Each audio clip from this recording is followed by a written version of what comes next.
Hello everybody. So now we have reached one of your favorite topics. It's gonna be your favorite, trust me. It is really nice. You just need to pay attention to all the stuff that I'm doing. So this is differentiation rules and notation. So I'm gonna be going over the rules that you need to consider when dealing with differentiation at a grade 12 level, and then all the different notations that you need to get used to in order to solve problems within the examination and what to expect and how to get something derived ready, which you'll understand later on in this video. But for now, let's go over some of the notation, right? If we're looking at the derivative, the actual derivative notation would be d by dx. D over dx of some function, right? So we'd usually take the derivative of a function such as f of x, and then what would this give us? This would give us f prime of x. Now I know this is something funny to get into for the first time, but notice that if we take d by dx of some function, meaning the derivative of some function in terms of x, then therefore we are going to get f prime of x. This prime is just a notation that we are going to have just a derivative. We'll get into more applications later on what the derivative of a function really is, but just take note of this. And then what happens if we actually take the derivative of f prime of x? Well, if we take the derivative of f prime of x, that will just be f double prime of x, meaning we're going to take the second derivative of the function. So the derivative of a function that already is derived, that would just be the second derivative. This is the first derivative. So I'm going to write it down here. This would be the first derivative, and this one would be the second derivative. And second derivatives also have their own applications, which we'll find out later on in these topics of differentiation. Now let's get into the rules. Now that we understand all of this, we need to get into the rules of differentiation. Okay, so rule number one, if f of x is equal to some constant, and let's call it constant k, then therefore if we take the derivative on both sides, if we say d by dx of f of x is equal to d by dx of k, which is the constant. Notice we can take the derivative on both sides. Then what this implies to us is that we are going to get what? The derivative of f of x, remember we said was f prime of x. So this will be the first derivative of x, or f prime of x, is equal to the derivative of a constant will always be 0. So the whole moral of the story is that the derivative of any constant on its own will be 0. That is the first rule of the differentiation that you really need to understand. So let's get into rule number 2. Okay, so rule number 2. If f of x, right, if f of x is equal to g of x plus minus h of x, so meaning it's the addition, also the subtraction of two functions, then this implies to us that if we take the derivative on both sides, so we say d by dx of f of x is equal to d by dx of g of x plus minus h of x, and I'm going to write this underneath each other, okay, then this tells us that we're going to have what? The derivative of f of x is just f prime x, and then here the derivative is actually able to distribute throughout the bracket.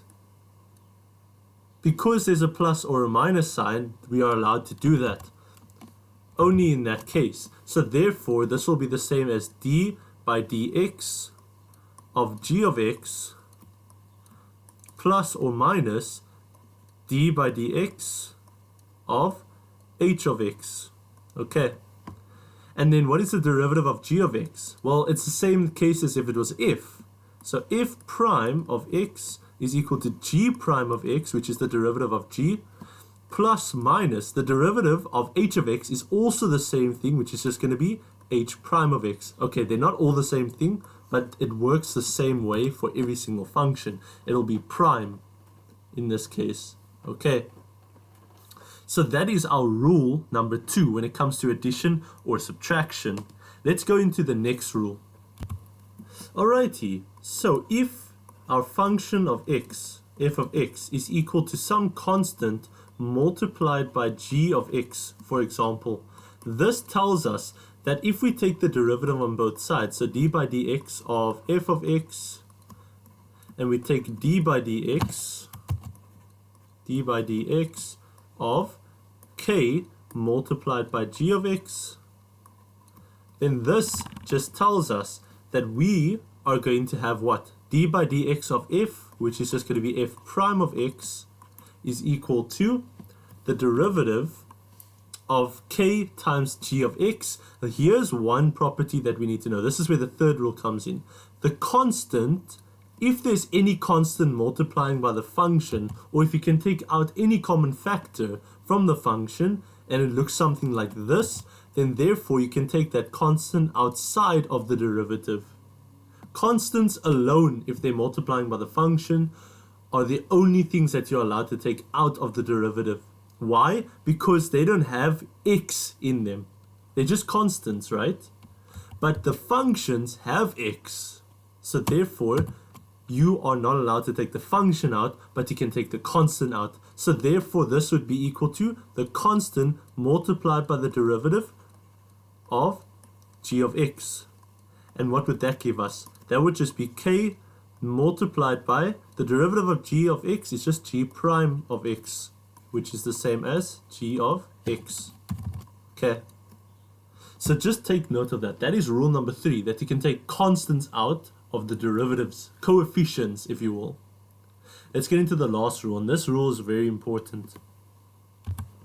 Alright, so if we have f of x being equal to x raised to the power of n minus, just n in this case over here, where n is going to be any constant that exists ever. Like it can be anything, any value. Okay, if f of x is equal to x to the power of n, then this implies to us that the derivative of the function of x is equal to the derivative of x to the power of, x to the power of n. If we take the derivative on both sides, this would be f prime of x is just going to be equal to, this is what we call the power rule. We take the exponent that we had initially, and then we multiply it as a coefficient. So therefore it'll be n multiplied by x to the power of n that we had. But all we're going to do is just minus it by 1. Okay, so let me say that again. When we take the derivative of x to the power of n, we take the exponent as a coefficient now, as the derivative.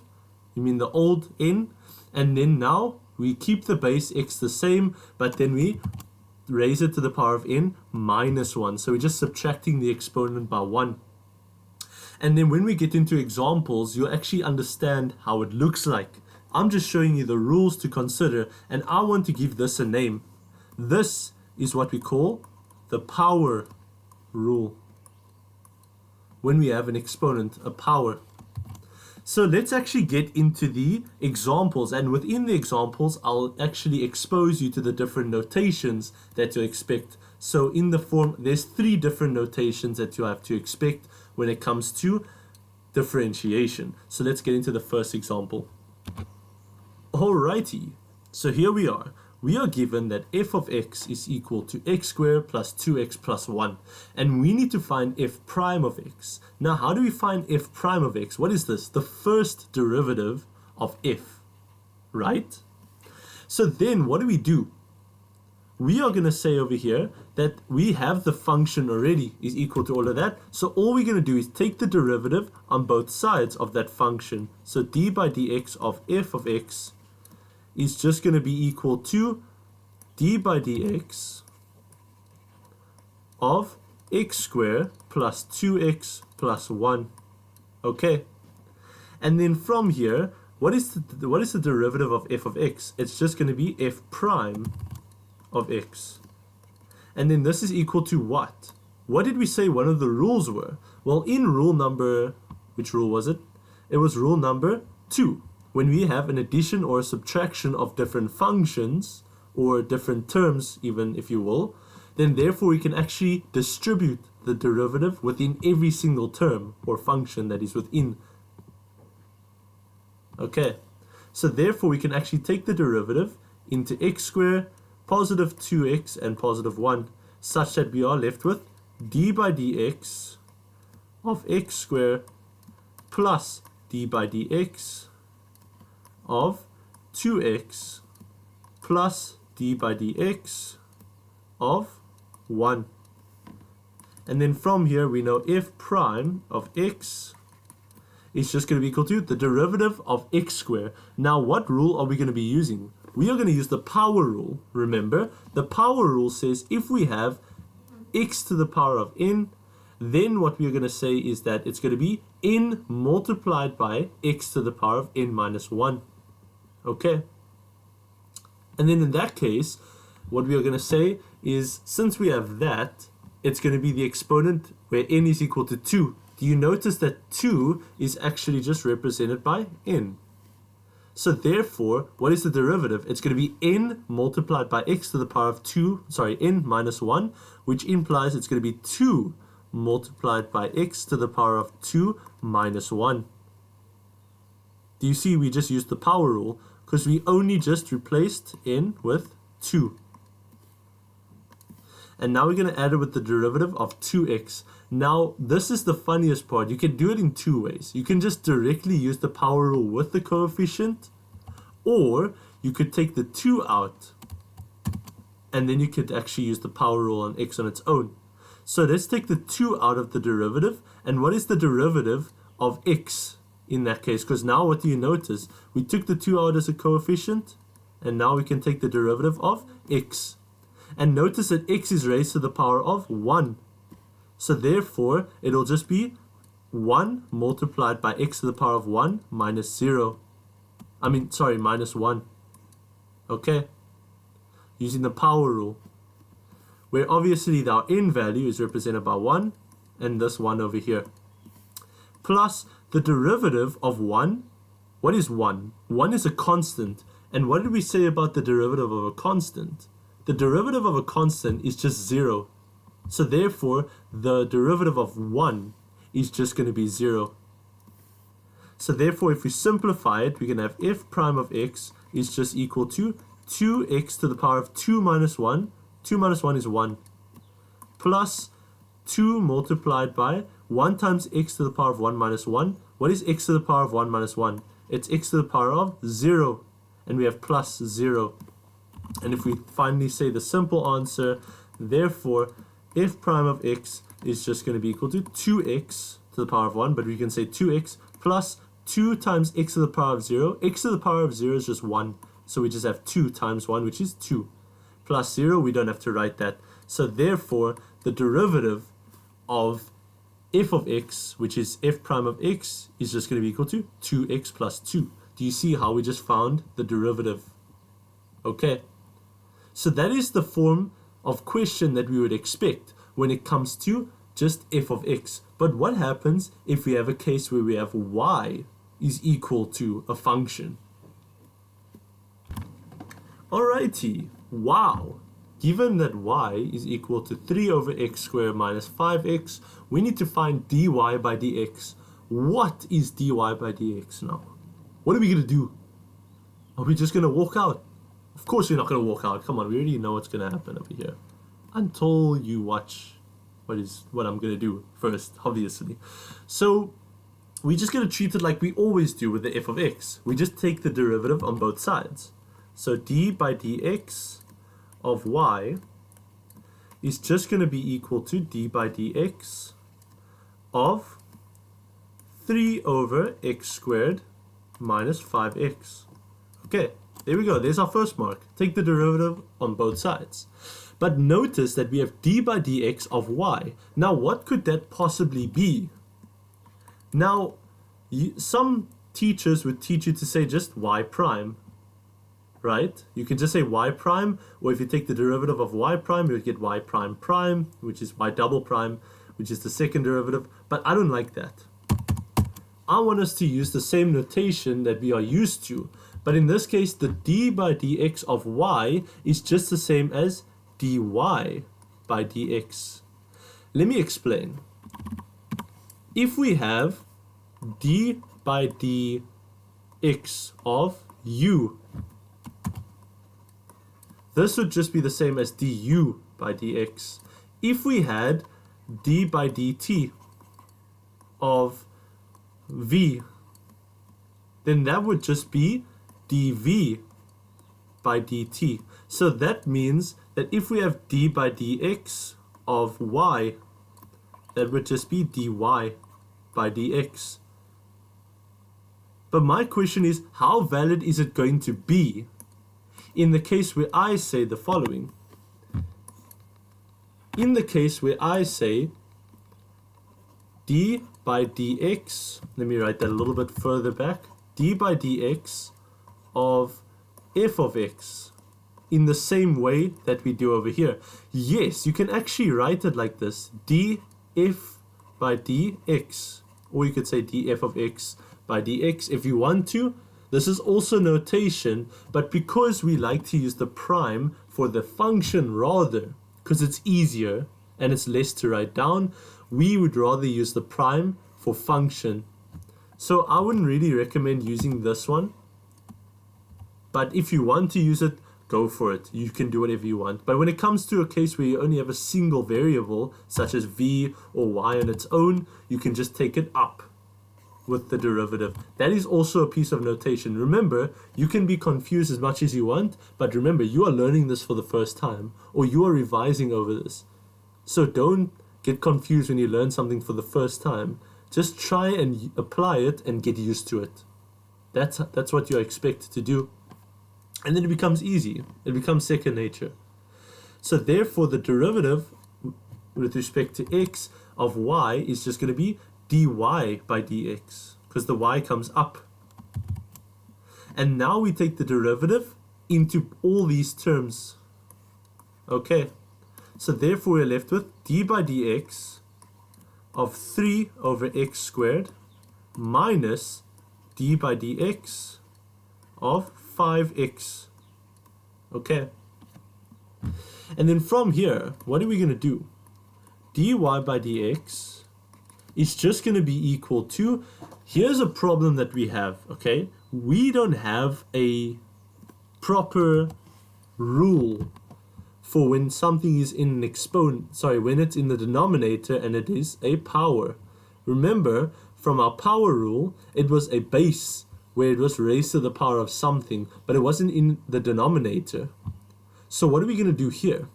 We are going to use our exponent law that tells us that if we have the case of, so I'm going to just write this over here. If we have the case of a over x to the power of positive n, right, we can write this as a negative exponent by taking the numerator as a coefficient and the denominator as x to the power of negative n. This is the exponent law of negative exponents to positive exponents to negative exponents, or negative exponent to positive exponent, if that makes sense. Okay, so that is what we would do in this case over here. So we're going to convert it from the denominator to being in the actual base. So it'll now be d by dx of 3 is in the numerator, so it'll become coefficient, and then it'll be times x to the power of positive 2 becomes negative 2 minus d by dx of, we can actually just find the derivative of this now. Notice we can take the 5 out as a coefficient, multiply it by the derivative of x by itself, and if we take the derivative of x, notice that we'll just get 1. Because remember, it's just going to be what? X to the power of 1 minus 1, which is 0. So x to the power of 0, we can just say that, I guess, for now. X to the power of 0. just for practice purposes. And now we can take the derivative of this first term over here. Okay, so the derivative, we can take the 3 out as a coefficient, and then we'll just do this, right? Now, for this part over here, we treat -2 as n, okay? Such that we take n as a coefficient, which is -2, and we multiply it by x to the power of -2, but we subtract the exponent by 1 using power rule. And we minus this by 5, which is 5 times 1, because x to the power of 0 is just 1. And then from here, we just simplify. 3 times -2 is -6, times x to the power of -2 minus 1, which is -3, minus 5, dy by dx. And you could leave your answer in this form. But the thing is, sometimes they'll ask you to convert it to positive exponents only. So if you want to convert it to positive exponents, you would just basically use what we just shown over here, but the other way around. So a times x to the -n gives us a over x to the positive n. So therefore, the -6 is the coefficient that goes to the numerator, and then x to the -3 becomes x to the positive 3 in the denominator. And we minus it by 5. And there we go. Look what we've just done. We've just solved for dy by dx. So that is just a new notation with the same type of question, but with a little bit of a trick. So this is what you always need to look out for when it comes to differentiating. I'm guaranteeing you right now, they're going to ask a question like this in the examination for the finals. So now let's get to the last piece of notation that we're going to use for derivatives, and we can call it a day. But I want to give a challenging question for you to do after that one. But let's do this. Okay. All right. So this one is a funny looking question. So we are given that g of t is equal to t squared plus 5t plus 6, all divided by t plus 2. And we are asked to find the t derivative of g of t. Holy crap, what are we supposed to do here? So this is a new notation, which is d subscript t, which is the t derivative, the derivative with respect to t of the function g of t. So we are just going to do it like this, and this is more of an evaluation type of thing. So d sub t of g of t, right, is just going to be equal to, so we'll be writing equal to underneath each and every one of them. So this is just going to be the same as d of t of, we're just going to substitute what we have inside now, okay, because we know g of t is equal to that. Let me zoom in for this one because it's a fraction. So it's going to be t squared plus 5t plus 6 all divided by t plus 2. Okay. Now what are we going to do from here? You're probably scared. You're like, I don't know what to do here. But trust me, it's actually super chill. The one thing that we can try and do is factorize the numerator. So what happens if we factorize the numerator? When we look at the numerator, we see that t squared can be written as t times t, and then 6 can be written as 2 times 3 or 1 times 6. But what gives us 5? Well, clearly, both of them give us 5. But now we need to see which one we should use in this case over here. I'm going to assume that we're going to use 2 and 3, but I don't want to just assume that like that, okay? So let's assume we're using 2 and 3, and we're going to multiply out the brackets. So what if we have t, 2, and then t and 3? And then obviously both of them is going to be positive. If we multiply out the brackets, we're going to get t squared plus 3t plus 2t plus 6, which simplifies as t squared plus 5t, because 3t plus 2t is equal to 5t plus 6. Can you see it gives us that exact same one? So let's just use that one, because clearly it's going to be in our favor as well, and I'll show you why. So if we factorize it, we're going to get t plus 2 multiplied by t plus 3. And this is all divided by t plus 2. Okay. And notice that we can actually, let me just close this up here, that we can cancel the t plus 2. And then what are we left with?